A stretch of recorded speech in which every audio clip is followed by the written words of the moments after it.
Good morning. You're listening to the Blainsville Show, heard each Wednesday here on the new WPVM LP in Asheville, North Carolina. You can also listen online at www.wpvmfm.org. I'm your host, and each week we focus on the Asheville theater scene, as well as the positive news and information about people and guests in the Asheville area. And toward that end, it's my pleasure to introduce my first guests, and they are Kiesa Kay and Tara Cure. Am I pronouncing? Curry. Curry. I'm sorry, pronouncing it correctly. And I should mention to you, first of all, welcome on board. Oh, Thank you. Okay, I like that. In stereo, we do that. That sounds good. Harmony. And I should mention that Kiesa Kay is a poet and playwright. She wrote Love Makes a Home, The Life of Rebecca Boone, and that'll be showing September 29th at 3 p.m. at Thomas Wolfe Center on Montfort Avenue in Asheville at the Lenore Ryan Center for Graduate Studies. I think that's it. Yes. And we should mention that Tara Curie, Curry, like Curry, the spice. sorry, Curie, is a member of the Montfort Park Players, and she founded her own stage troupe in North Georgia, and they've done a whole bunch of other things. But before we talk about all those other things, let me just ask you both, how do you get involved with this particular play that you're putting on? And why don't I have you take that, Kiesa? Okay, thank you. Well, my friend, a very good friend of mine, said, Kaisa, I really want to be Rebecca Boone. She said, Kaisa, I really want to be Rebecca Boone, and it's on my bucket list. It's my life dream. And I said, okay, I can do that. So Marianne Kruth is her name. And so a couple of years ago, I wrote this play. And since then, it's been a real journey. And when I met Tara, she has lived so much a life that is like Rebecca Boone. She's built her own house with her own two hands with her husband. She mends her own clothes and gets her own dinner. I mean, she's really lived the life of this character in some ways, although, of course, it's in modern times, so there's not the same kind of travel. But it meant so much to me to find her for this role. And so when you found out, how do you meet her? It was really a random thing. Yes. We were both there's this amazing magical place called the Rummage Room in Silo, That's right. North Carolina, where we happened to walk in that day. And Kaisa is really amazing at following her intuition. And when she looked at me, she said, "Are you an artist? I don't know why I'm talking to you, but I just feel moved to ask you if you're an artist." And I had to pause and think about all the different ways in which I am an artist and run through them and wonder which one she was asking about. And so that was how we met, though, is her asking me if I was an artist. And so then I guess she told you about this play? Yeah, it came out that this play and then there were just several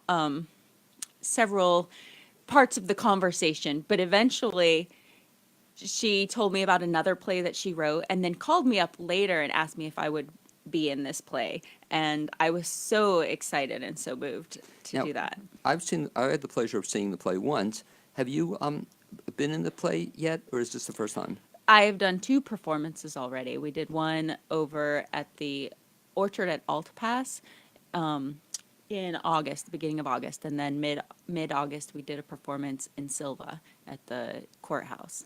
And how does the play relate as its pronunciation? Your first name is?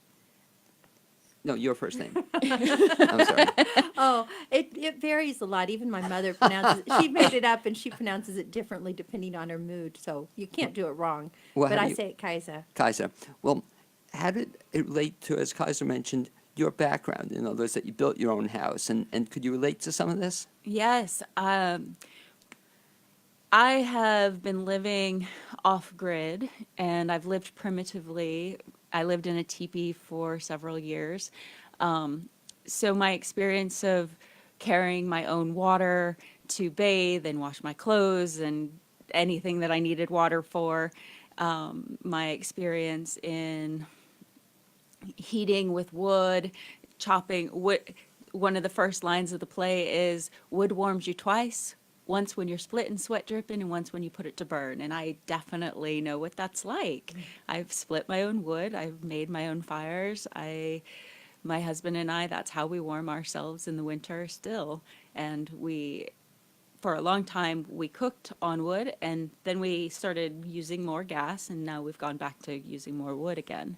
And do you have electricity now? Or? We have solar Oh, that's cool. electricity on our farm down west of Atlanta in Carrollton, Georgia. And do you have an outhouse or a bathroom? Well, we like to go in the woods a lot, and we've built our own home, but because we are doing everything above board, we do have the code officials that would like us to have a bathroom, so we have a bathroom. We have a running toilet in the house, but we haven't hooked up the water all the way yet, so we usually use gray water. Well, I guess also if you had guests, they might expect, more traditional. It's great to get people outside of their comfort zone, though. I can imagine. Well, the thing that's amazing, I think, about the play is how you kind of research this or come up with, what she went through way back when. Did you live a similar kind of existence? Oh, not exactly. Not exactly. I lived a couple of years as the teacher for the Forest Children's Program at Earth Haven Eco Village, and that's an off-the-grid community. So I have that experience, and now I live across from the CeeLo community, although not in it. And so I have a little bit of experience, but most of it was research-based. I like how you also said it's an off-the-grid community. What makes a community off-the-grid? There's a very strong commitment to solar power and to leaving a small footprint on the land. There's a really strong commitment to creating a sense of community among people so that instead of using money as the medium of exchange, by and large you use your energy, your love for each other, and your talents. So instead of you giving me, $100 to clean your house, you might trade something like, doing a concert at my house and I'll clean yours. I mean, it's just a commitment to living in a way that's very life-affirming. Now, is that how Rebecca Boone lived her life? To a certain extent, she had family sometimes when she traveled, but sometimes she was much more alone. Like there was a period of time where she was very lonely and it was just her and the kids and her husband. So, I mean, it varied a lot. Daniel Boone was an adventurer and an explorer, and he would disappear sometimes for years at a time. And there were times where she'd pick up her kids and just head back home to North Carolina from wherever he'd taken her. And then there were other times where she had her family around her, and they took care of her. Now, how was it when you started playing the role? How did you feel about playing it? Could you relate? You mentioned you could relate to her. Was that an interesting experience for you? Oh, yeah, this is one of the first characters that I've played who has quite this amount of grit and and in the role that cooking on wood, that participating with axes and more. Not a lot of the parts that I've played have been set in period. So even though I've had some of that, there hasn't been really that connection for me because it was before I lived primitively. So now that I have to really understand her on another level from where I've understood characters before, to be able to get into her bones, into her skin. Also, had you previously done one-person plays? I had never done a one-person play before. This is my first one-person I mean, play. that must really be a challenge. Yeah. To memorize just a lot of. To memorize the whole play. I'm the only one who can save myself. Is that it? But the only good thing, though, I guess, about playing the role, though, is in the audience. If I haven't seen the play, I don't know that. The author might, and she might be aware of it a little bit. But was that a challenge also, playing a one person? I really love feeding off of people and the energy exchanged. So it was a new kind of challenge to not have another person on stage with me to really play with. although the fiddler, I do feel like there is a chemistry and an energy that's exchanged through the music that's it's so different from what I've done before when you're on stage talking to another character and you're bouncing energy off of each other verbally and physically, to have someone who's playing music next to you and you aren't supposed to look at them, and you're sort of in and out of time together, and you're not together and you are together. It's very magical, and to exchange energy in that way is so much more poignant. And I think it's also one of the things that makes the play. I want to ask, Kies, Ki- However you do it is fine with me, don't worry. okay, well, Kies, well, anyway, how do you come up with the idea also for the music? And let's talk about the music, Oh, because thank it's you. such an integral part of the play, and Yes. that just kind of blew me away when I heard it the first time. Bruce Green is a descendant of the Boone family through John Stewart, who's actually mentioned in the play, and Hannah Boone, who's sister to Daniel Boone. And so, and I have learned some fiddle tunes from Bruce, and I was telling him about the play, and I brought him the script, and he took a look at it, and he laced tunes through it that were both from the time and also beautiful. They're just wonderful. And so the first couple of times that we did the play, it was good. And these tunes were good. And then he sat with it again, and he made them all in GD, which I keep calling wild man tuning, but it's called wildcat tuning, a special kind of tuning, so that if you took them out of the play and listened to them all together, there'd be a sort of seamless beauty to it. And it's so wonderful because each tune has an emotional resonance with the scene that it precedes and the scene that comes afterwards. So it's a magical gift that he has, and he has just a huge knowledge of music from that time. He's a foremost collector of tunes in the area that's been traversed by the Boones, I think, in the world. So just knowing him as a friend and a neighbor and having his insight was amazing. And then when he said he'd like to just play the tunes as well, I would say, yes. When you wrote the play initially, you wrote it, had you thought there was going to be music with it? Well, yes, I kind of heard music as I was, I had heard many of Bruce's tunes, and I kind of heard music as I was writing it and a little bit. And to me, music is so important because these people traveled. They moved more than 20 times, and it was at a time where you did not have a U-Haul, Right. And so what could they carry? What could they take with them?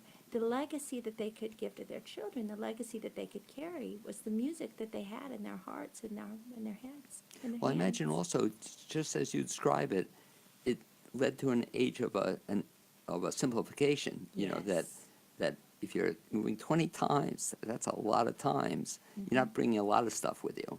I guess each Especially time. you're walking a lot of those times. Sometimes horses, sometimes wagons, but a lot of walking. I mean, I just can't comprehend that. How many times have you moved in your life? A bunch. Yeah. I think I had lived in 18 homes when I was 18, Wow. So you were used. So that again. but that was between, my parents were separated, so it was between different households. But I guess you too. can relate to that also. That can. she's moving, just picking up, and Yeah. quite an experience. There are a lot of parts to Rebecca's life that I can relate to. A lot of little subtle things that are just it's so beautiful. In some ways, it feels like her story is my story. For example, can you think of Um, one thing? Well, there's of course the living primitively and simply. There's the moving around a lot. There's also, I would imagine too.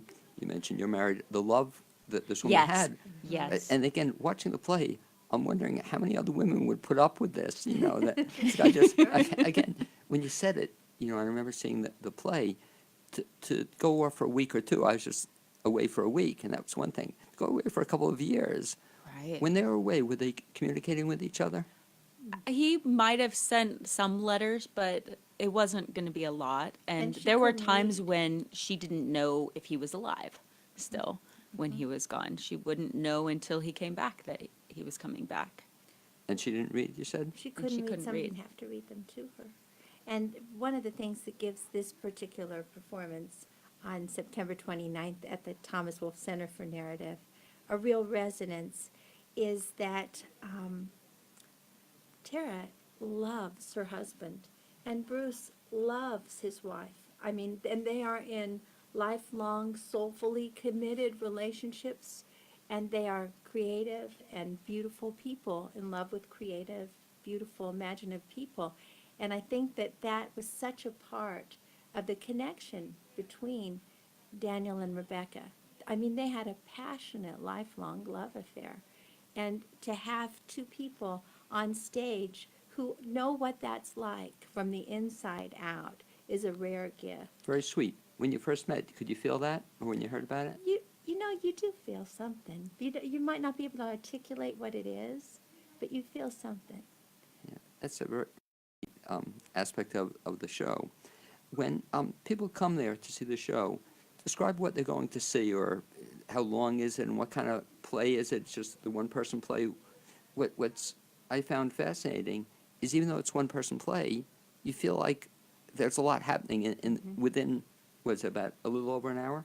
It's an hour and 10 minutes. Yeah, but boy, it's jam-packed with a lot of Yes. stuff in it. Well, and at the beginning, Bruce will play a mini concert of tunes from the time, and so it'll last a little longer, lasts more like an hour and a half.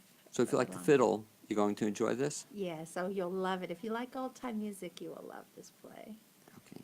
And so then, take us from then when the show begins. How old is Rebecca? So this all takes place in her daughter Jemima's living room and in then the bedroom that Rebecca's staying in while she's staying with Jemima. It's just those two locations, but the scene shift is very seamless. It's just basically an open stage with a minimal set, and a lot of the script is storytelling, just all of these adventures, that all of these experiences that Rebecca has had in her life, being married to an exploring man and moving across the country. And so she goes through her time, her experiences having 10 children, her time being alive in these places that had no settlers living there. She was the first settler. She and her daughter Susanna were the first settler to set foot at the mouth of the Kentucky River. And so to be those first settlers, but then she says, but we never did settle, to be those first people that were the settlers, to carry that on and to come into these new areas where people were already obviously living there and there was a lot going on, but it was different, and she didn't know them. They weren't her community. But she tells about her experience coming into these new places, and they eventually settled in Missouri and moved around and lived with their children for the remainder of their days. So you get to hear her stories from her heart. You get to learn about the history of their life together. You get to learn more about Daniel Boone. Before I did this play, I really didn't know that much about who he was. I had heard his name. There are fantastical stories, but I didn't know a lot about what he actually did. But what I liked about the show, though, is, and I'm glad it wasn't about Daniel Boone, that I could research that there was enough stuff. Yeah. But Rebecca Boone, whoever heard of Rebecca Boone, or just, how do you even find the character in the first place? Oh, I found her because my friend was enchanted with her, and then I started reading and reading and reading about Daniel Boone. I'd read like 300 pages about Daniel Boone and get one page about Rebecca. It was Right. really a process. She did not get a lot of, Press. yes. She wasn't on. She wasn't on People magazine. Right, and she was never on Blaine's World. Right, exactly. Well, she will be this week. And We'll mention yet, her. And yet she had 10 children, and she raised 6 others besides that were born to other mothers, and she really was an amazing human being. And a lot of times women don't get to tell the history or the herstory of what happens in their lives. So Well, it was you mentioned the richer. 10 children, so we at least know they were together 10 times, that we can figure out. But on top of that, she raised 6 other children. Yes, They, and without a lot of help, too, I assume. that's right. But- Well, some I suppose, like the older kids would help with the younger kids, of course. And when she first got married, she took a couple of kids in and helped with them, like the very beginning of her marriage. She was always helping someone else. So they didn't have a nanny either, or they didn't have a personal assistant. No nannies, no secretaries, nothing. But can you imagine that, though? And there were times when, Daniel was gone and she had to put food on the table, and they didn't stay in places long enough really to have gardens so much. So, I mean, they might grow some food, but she was out there hunting herself. So amazing woman, though, when you think about it. How long did she live? She was 73. 73. And how long did he live? He was a little bit older than she was, and he died after she. Oh, he died A after. few years He died after. a few years after. Yeah. Yeah, some love story. So how long were they married? Oh my goodness, I should know. A bunch of years. A long time. Oh, so they actually married, though. Yes. yes, of They course. married, I think was she 16 or something like 16, that That's right. when they married? How old was she? I think she was 16 when they married. So I forget. Was there anything in the courtship about it, or what did you find out about the courtship? Oh yes, I found out about the courtship. I love that part. There were just some stories. There are a couple of really good biographies or stuff that's mentioned. There's a very good one by Jean-Marc Farquhar that I just loved, and Is that in the show itself about how they met? a little bit, yes. A little bit. A little bit. It's very sweet. Okay. Can you tell? Just mention sneak preview about how Well, they met. they met at a dance, and Rebecca loved to dance, and I love to dance. That's another thing that we share. And they met at a dance, and Yeah. I don't know that I would have necessarily taken this the way that she did, but he cut the lace off of her apron, and I read one account I read said that he cut the lace and he wanted to see how she would react, and when she stayed calm, he knew that she would be able to. She didn't have too much of a temper to be able to be his wife. Okay. And that was his criteria for choosing a mate. Resilience. Right. Resilience. And she needed it, Intelligence, too. humor, looks, just resilience. and calm. And the Well, ability to keep calm I'm in wondering crisis. too that he knew this, or did Yes. both of them come from big families? Do you recall? Yes, and they were married more than 50 years. Mm-hmm. Yeah, they both came from big families. So, you wrote this play, and what's neat about this, you've written other stuff, or you're writing other stuff as well. Yes, So, yes. what are you working on now? I recently completed a play called Sky Eyes, and I'm on a director hunt for that one. And Brad Hodge created the music for it. It has original music all through it. I love that play, but And- I haven't found a director. I haven't figured out the next steps for it. And can I ask you what that's about? Oh, sure, of course. It's dedicated to my mother. She's an absolutely beautiful woman, inside and out. Her name's Patricia Ray, and she worked all her life on the railroad. And she's read the play, and I know my mother loved it, right?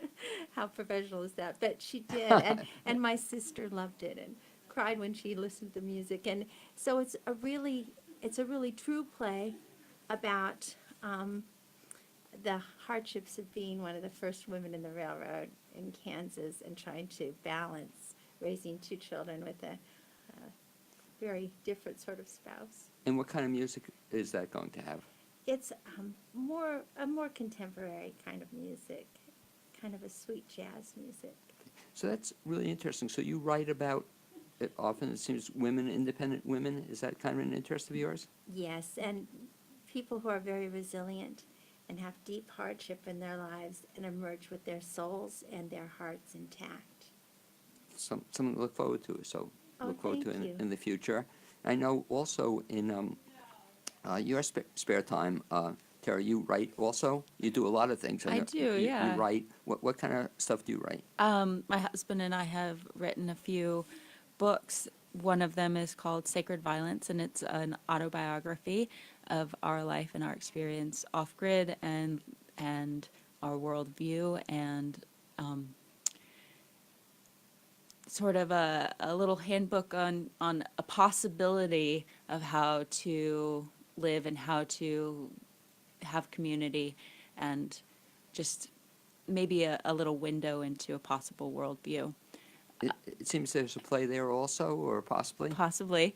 And then the other one we wrote is called Quantum Justice. And that one actually has a play woven into it. And it takes a look at quantum physics and how we have not adopted we haven't really taken on quantum physics as an understanding of like that being the way the world works. We're still kind of stuck in Newtonian physics. And take on quantum physics has us reduce the world into really small, broken up bits, as opposed to recognizing the whole of everything. And what's cool about that is, right, who could conceivably take some of this, just an idea or something. But wouldn't that be cool to have a play to actually perform in it, Yeah. Because your husband, is he a performer? He is specifically, he will perform. He public speaks, and he's actually a teacher, more performer, and a farmer. Now But would you like- Zinnia will be a performer, I Yes. think. Who is- Zinnia's- My daughter, Oh, how old is your daughter? 5. So what we should do is write parts of the play or have a old too. But wouldn't that be cool to have a playwright take that, make a play, and then actually perform it? Now, you were telling me off the air, and I read in your bio, that in life you were also an actor. Before this, you performed previously? Yes, I went to college for theater. That's my first passion, my true love. It's what puts the fire in my belly. And so I've been performing and acting for years in various settings.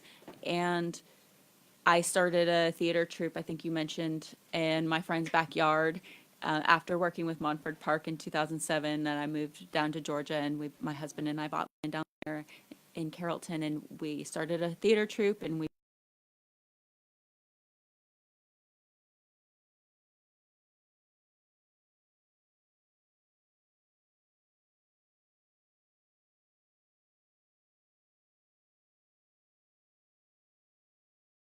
there, but it's about that I can't not perform. I feel like a fire is dying when I'm not out there doing something, and that I have to share these stories with people. I have to offer this to the world. So was this the first thing you've been in for a while? This is the first thing I'd been in a couple years, yeah. So was that cool to come back and to play this wonderful character? Absolutely. I've been loving this, and working with Kaisa has just been really, and Bruce has been a wonderful experience.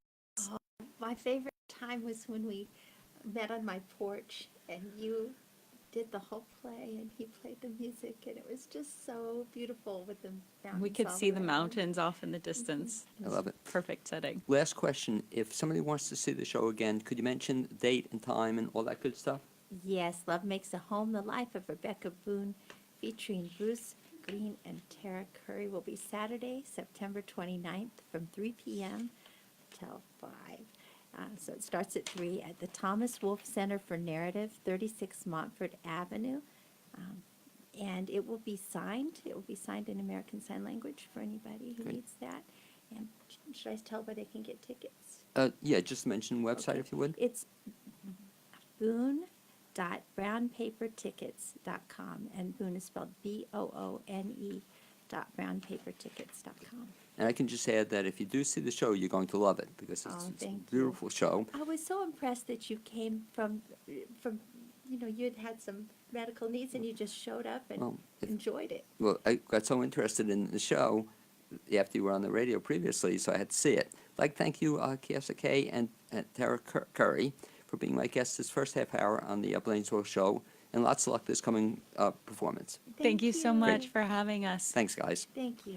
And as our second guests work their way in, I have one announcement I'd like to share about underwriters' support for WPPM is made possible by the French Broad Food Co-op, a locally owned grocery store focusing more on people than profits, providing living wages, supporting local farmers and producers, and being community-owned.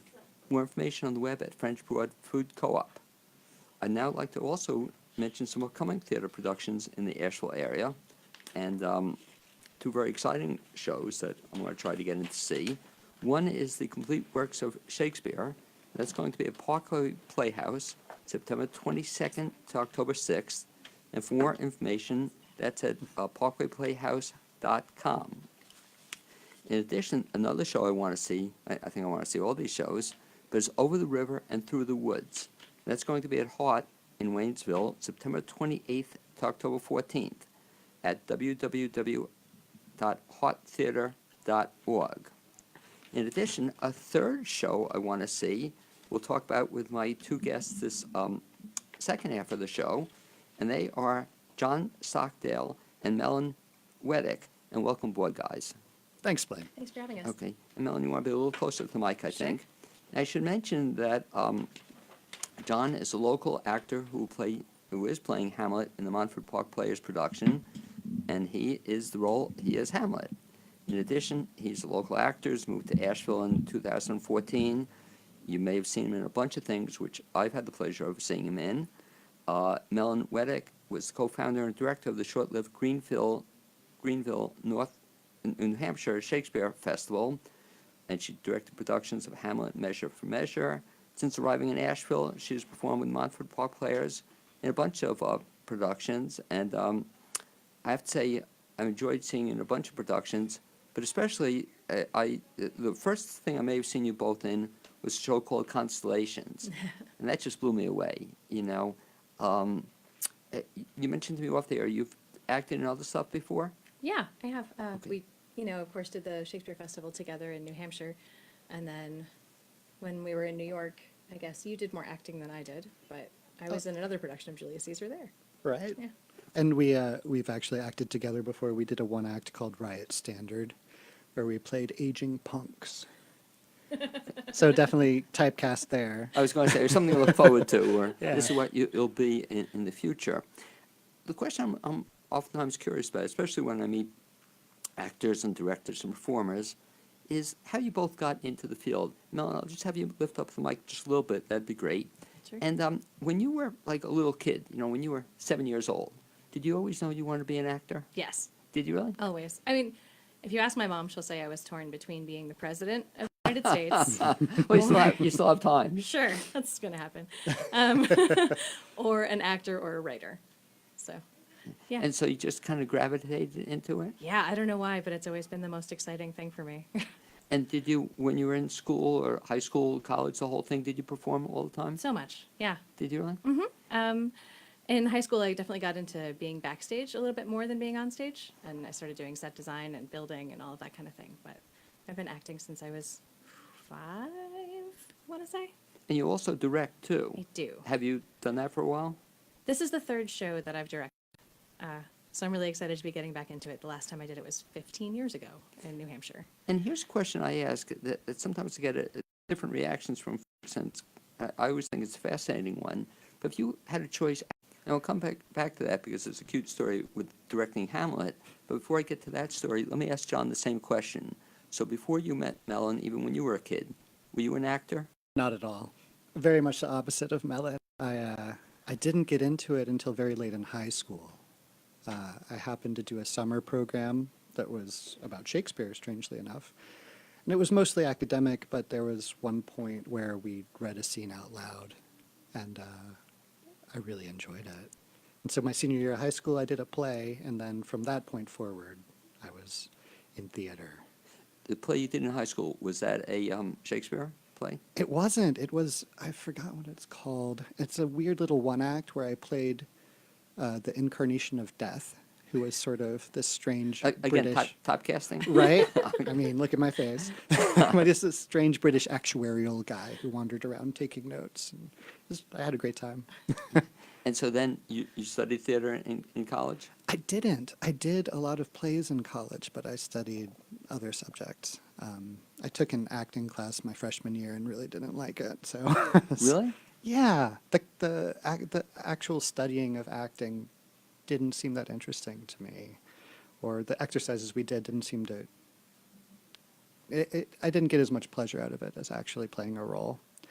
So And that's really funny that you stuck with it, though, where that didn't turn you off, you know, that even though you didn't enjoy the course. yeah, I didn't enjoy the course, but I did continue to act and enjoy actual acting in plays. So I just kept doing that throughout college and then afterwards. And one of the things that impresses me about you and Mellon is that you do a lot of Shakespeare. I mean, I've seen you in other stuff as well. What pulls you to Shakespeare? The language, the verse, it just, it affects you emotionally in a way that I think modern language just doesn't. Like some of those famous speeches, they really get into your heartbeat, they get into your mind, and they have such a huge effect on me personally. A thing Yeah. that always impresses me, not only with you, but Mellon, any performer, is though that you can remember dialogue, you know. And again, it's Constellations was tough enough because a lot of dialogue and very involved dialogue. Shakespeare, though, not only dialogue but a different language, you know. Was that tough learning it initially? Yes and no. One of the first steps you have to do with Shakespeare is sort of translate the language. There are these books called lexicons that have every word of Shakespeare in every single definition and where they appear in each play. So you just have to do your due diligence and figure out exactly what those words mean before you start learning the lines. Yeah, once you know what you're saying, it becomes way easier to learn.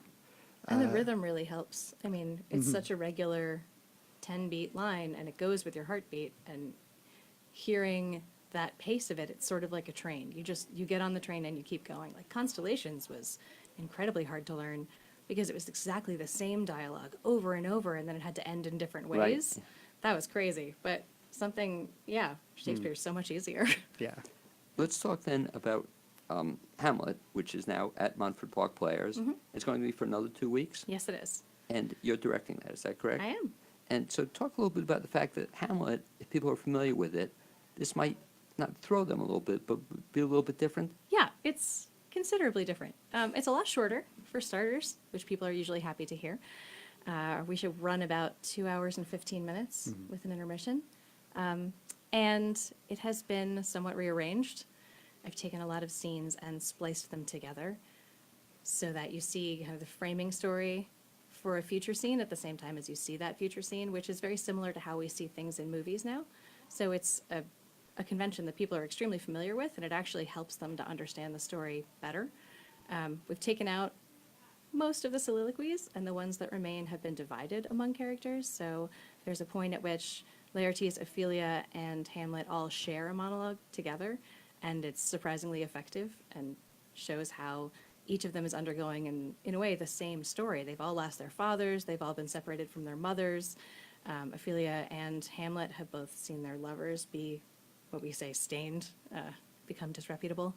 And it's an interesting new perspective on the Let's story. talk about that as a director, that I guess maybe because of it's in public usage or something, that you have the flexibility to make those changes? Yes, absolutely. Because I was wondering that if you direct a modern show, unless you have the playwright's permission, you can't change it? Yes. But you can change it however you want? Yeah, Shakespeare, you can do whatever you want. It's Oh. great. It's so freeing. Oh, is that cool, though? Yeah. You see, you mentioned, I'm saying, how can you do this, you know? And the original play was how long?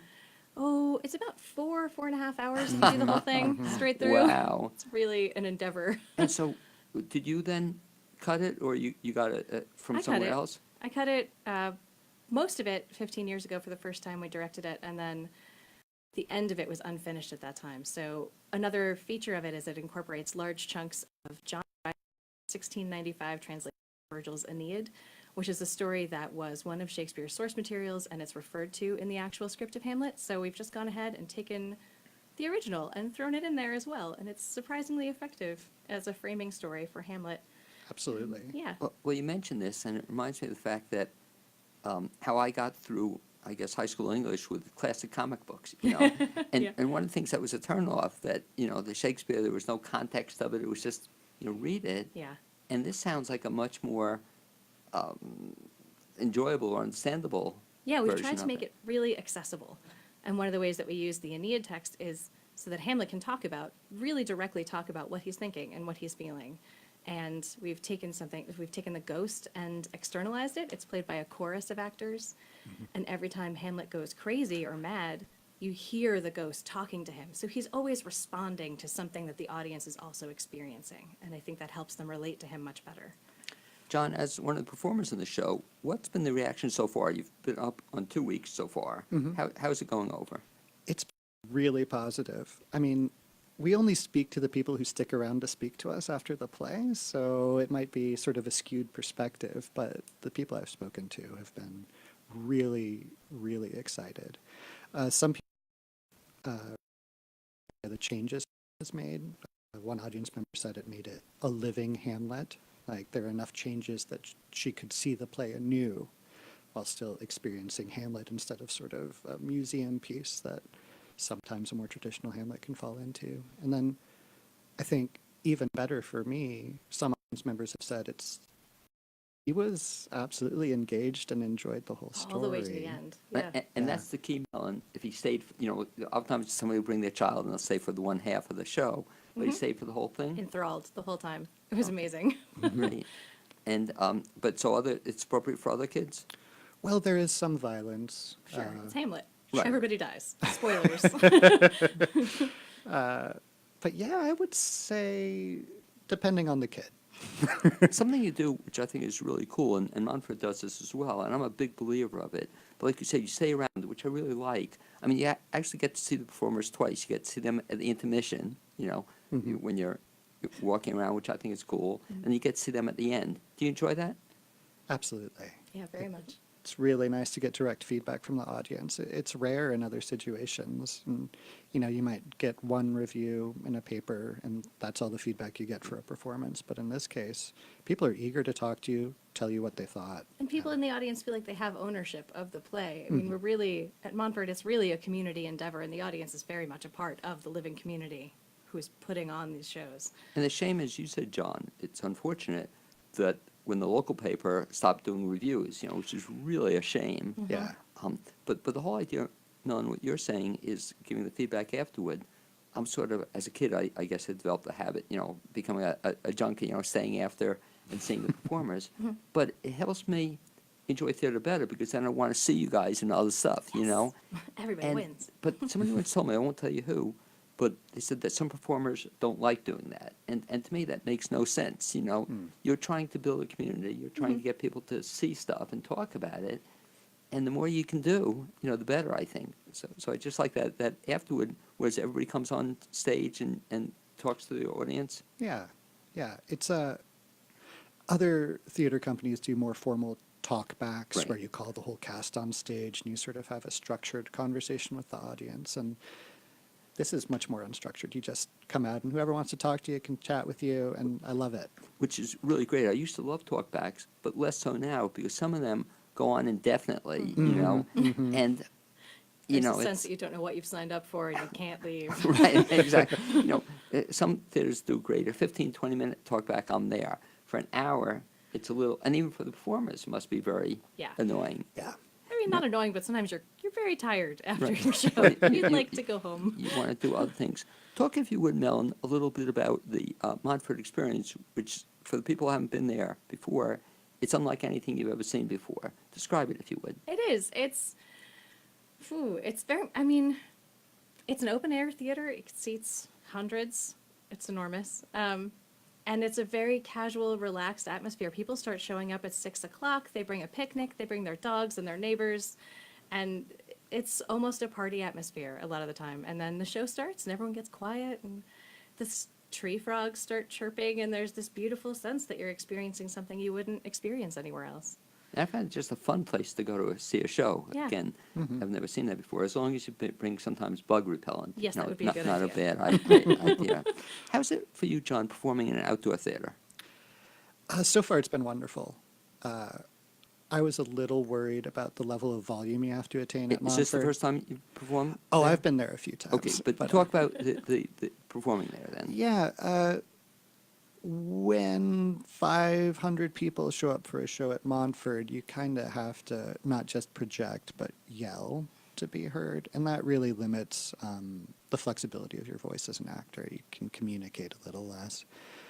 But yeah, so far we haven't had any volume problems. I think everyone who comes can hear just about every word, and it's just been an No, I found that, surprisingly, the acoustics I find are pretty amazing considering outdoor. I guess is there some miking up on it? no miking None. at all. No miking. No Wow. miking, yeah. And they built that platform, which I Right. think helps a lot because it bounces the sound out into the audience, whereas before it was just this muddy pit that sort of swallowed all the words people spoke. Because, yeah, I found that I've never had a problem with the acoustics. And what's also great, I guess, as a performer, it's good experience. Because if you can project at Montfort, You can do it to be anywhere. at BB Theater must be easy. So easy. Or BB Theater, I remember, Mel and I loved seeing you. What was that in Julius Caesar. Julius Caesar? Good stuff. But there, you probably have to almost tone down. So much, yeah. The first week in the BB, everyone's shouting. Oh, and the really? director's Yeah. like, no, Well, especially you have because to there be were so many quiet." people from Montfort. Exactly. And that seats, what, 48 or 40 64? 40 Yeah, people. something like that. I mean, the new theater will seat more. Yeah. But that's a funny experience. But again, Montfort is just, someplace unique to be. Talk about, too, something else you had to do, Melon, and this, I guess, one of the biggest challenges a director has to face. That's the casting part of the process. Do you enjoy doing that? It's really exciting. You never know who's going to show up for auditions. It's totally open auditions at Montfort. No one gets pre-cast. Even John here had to Which audition I for like, me. is one of the nice things about it. Yeah, I like it too. And I just lucked out. Like we had people read sonnets, and people had different willingnesses to read sonnets for me. But the cast we ended up with is amazing. I couldn't have been more lucky. Jane Hellstrom is playing our player great. one. Yeah, that's and- what I have to Jane and Jamie too. Mhm. Yeah, and Jamie Knox is playing Ophelia. Ryan Martin, who was recently Robin Hood, is playing her brother Laertes. And they have this amazing sibling, so believable. It has turned one of the early scenes when Laertes says goodbye to Ophelia into this comic genius moment, and people are laughing, and who never expected to come to Hamlet laugh. And it's really just down to the two of them, which is great. Made my job so easy. Travis Lowe came out, and he most recently had played Richard III on that stage, and he is our Claudius, and he is perfect. Yeah. Yeah, And the guy, it's the been guy who great. plays Hamlet's not bad. Yeah, he's all right, you know. How is it directing your husband? well, Have you directed him before? I have. Yeah. Does he follow direction? He does. He follows it much better now than he did 15 years ago. yeah. He used Grew to up be a little bit. a little bit resistant, and now he's very flexible and he's willing to try things, which is the biggest thing that you're looking for as a director, is a willingness among your actors to try new things and go in a direction they didn't expect. Is that tough directing your husband? No, No? it's been very good. I wonder also about reading lines too, though. I guess it must be kind of a nice experience that when you try and get lines down, you have somebody else to read them with. Oh, absolutely. Do you read? Do you read with each other?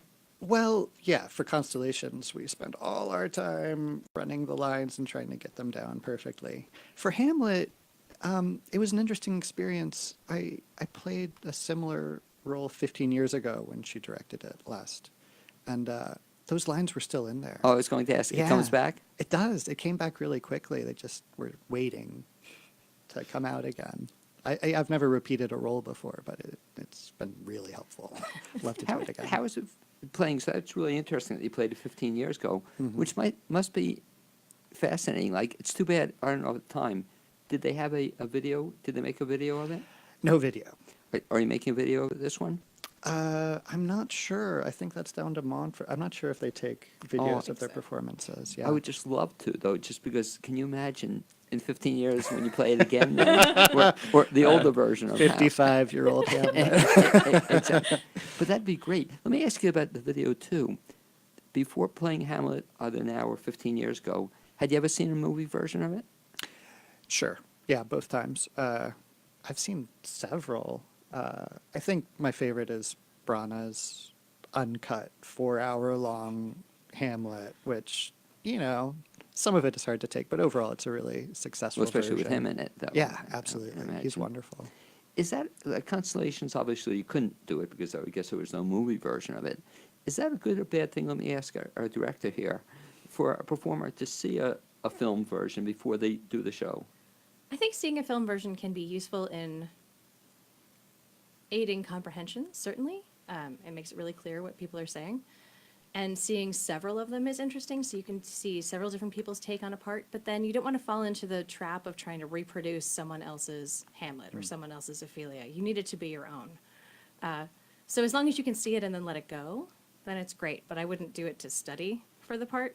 Because I know some actors have told me they intentionally don't want to see something because then you're playing Banner or you're playing Brando or something like Right. that. It can be useful to be responding to the context of what's already been established. So if you know several different versions, if you've seen, Branagh and Mel Gibson and Ethan Hawke and all of these other people try and play this part, then you can have an informed approach. And then to also making it your Stockdale. own. And also Stockdale, obviously. Right up there. If only we had a filmed version of it.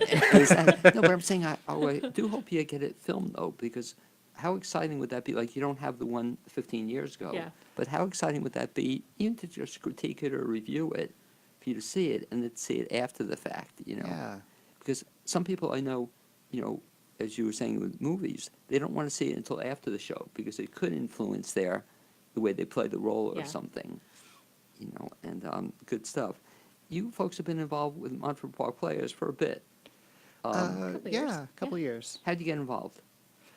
That was all him. He dragged me to an I audition. did. I dragged her. I saw, I think Mellon mentioned Richard III earlier. Travis Lowe had the starring role in that, and Mary Dillon directed. And I thought it was a really successful production. And I went to see it by myself because Mellon didn't want to come. And I was like, hey, this is pretty That's good. like I see shows by myself, and half time I'll say to my wife, "Be grateful you didn't see that." But half time, like Robin Hood, I said I was really upset she didn't see it because she Yeah. would have loved it. Mhm. Hamlet, she has this version, image in her mind. It's your father's Hamlet or something, but this is not. This is not it. No, Short, very it's funny. different. Yeah. It goes. I like that short and funny. A Hamlet. lot of forward momentum all the way through the show. So you were saying, so you dragged Mellon, you didn't drag Mellon to the first show. Yeah, she didn't see it, but Right. we Gushed had about it. yeah, we had been on a break from theater for I don't know, 10 years or something like Really? that. Wow. Yeah. At least. But I had been missing it, and I felt we hadn't really put down roots in Asheville. We hadn't met very many people, so I thought maybe doing a play would be fun. So yeah, I literally dragged her down the hill to audition for Much Ado, and we both got small parts in that, and then it was sort of off to the races, and we were part of the theatrical community immediately. People are very welcoming to new people here, and yeah, haven't really stopped since. Well, and also one of the nice things about Montford, again, I'll ask you in a second about your play, they typically have fairly large casts, and they typically put a lot of people on. How many people in this cast? 20. Wow, good-sized cast, Yeah. though. So, I mean, that's nice, too, that a lot of people get involved in it very quickly, and it becomes almost a community, I guess, or something. Definitely. Do you plan to be directing elsewhere? Yes, I would love to. Getting back into it after 15 years has been this amazing reminder that this is what I want to do. It's really great. So when you weren't doing this, what were you doing? I was an urban planner in New York City. Where? It's different. Direct correlation. Do you still do, when you're not acting, do you still do urban planning? I do not. I manage the Blue Ridge Orchestra, which is a community orchestra here in Asheville. Oh, and is I'm that cool? an office manager for a forestry company. Yeah. Remind me, too, after the show, I want to talk about doing a show with the Blue Ridge Orchestra. Oh, cool. Let's get them on the show Great, as well. yeah. So so you find other things to do. You mean when you're not acting, Yeah. you keep a little busy. John, same thing, too, when not acting, because acting, of course, especially in Asheville, big paying, So Yeah. I Oh, know yeah, it- big I bucks. mean, we're Big- rolling in it. big bucks. So what do you do when not acting? I work from home. I edit math textbooks, which, if you can imagine the opposite thing to acting, it might be Right. that. Exactly. But, when you're talking about what you're doing in your spare time, it's, acting takes a lot of time, though, too. Yes, it That, does. just talk a little bit, Melon, about the time involved. Like people, that's why, again, I love theater so much. because I can appreciate how much time you put into it. But to put Hamlet on, describe what that process was. Let's see, I started reworking the script in January, I think.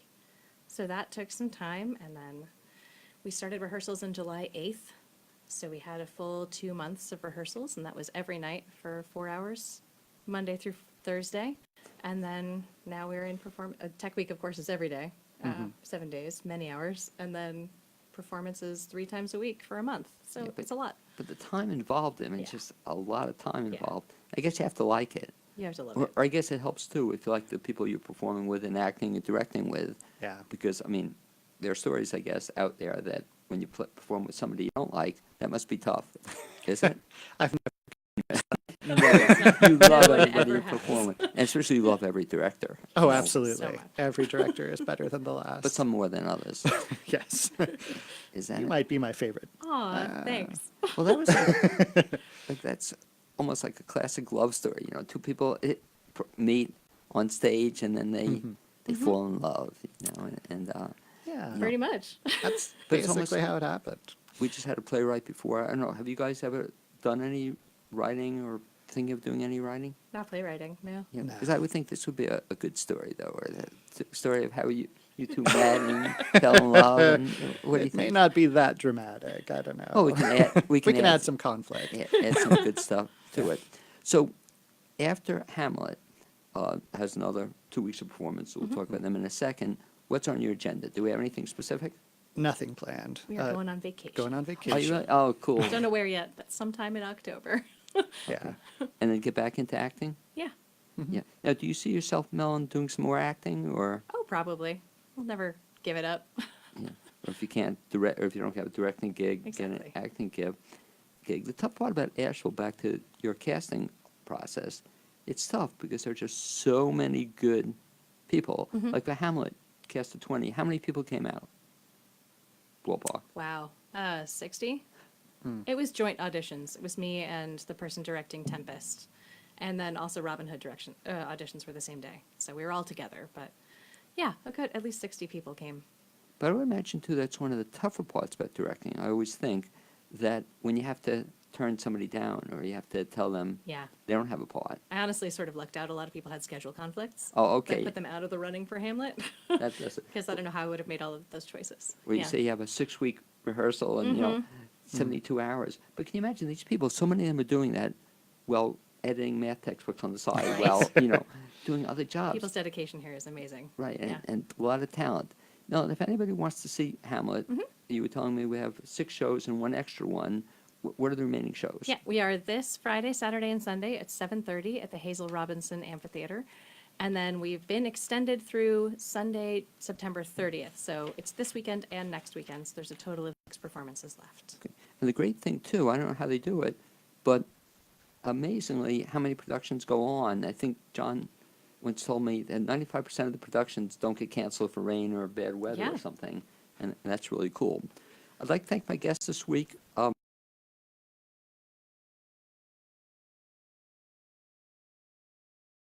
Also, second half was John Stockdale and Melon Wick. I'd also like to thank Amy Prisnach, my producer, and Zuzu Welsh for providing the music you heard at the beginning of the show and you'll now be hearing at the end. Come join us next Wednesday at 9 a.m. here on the new WPVM LP in Asheville, North Carolina. We can also listen online and watch us on Facebook.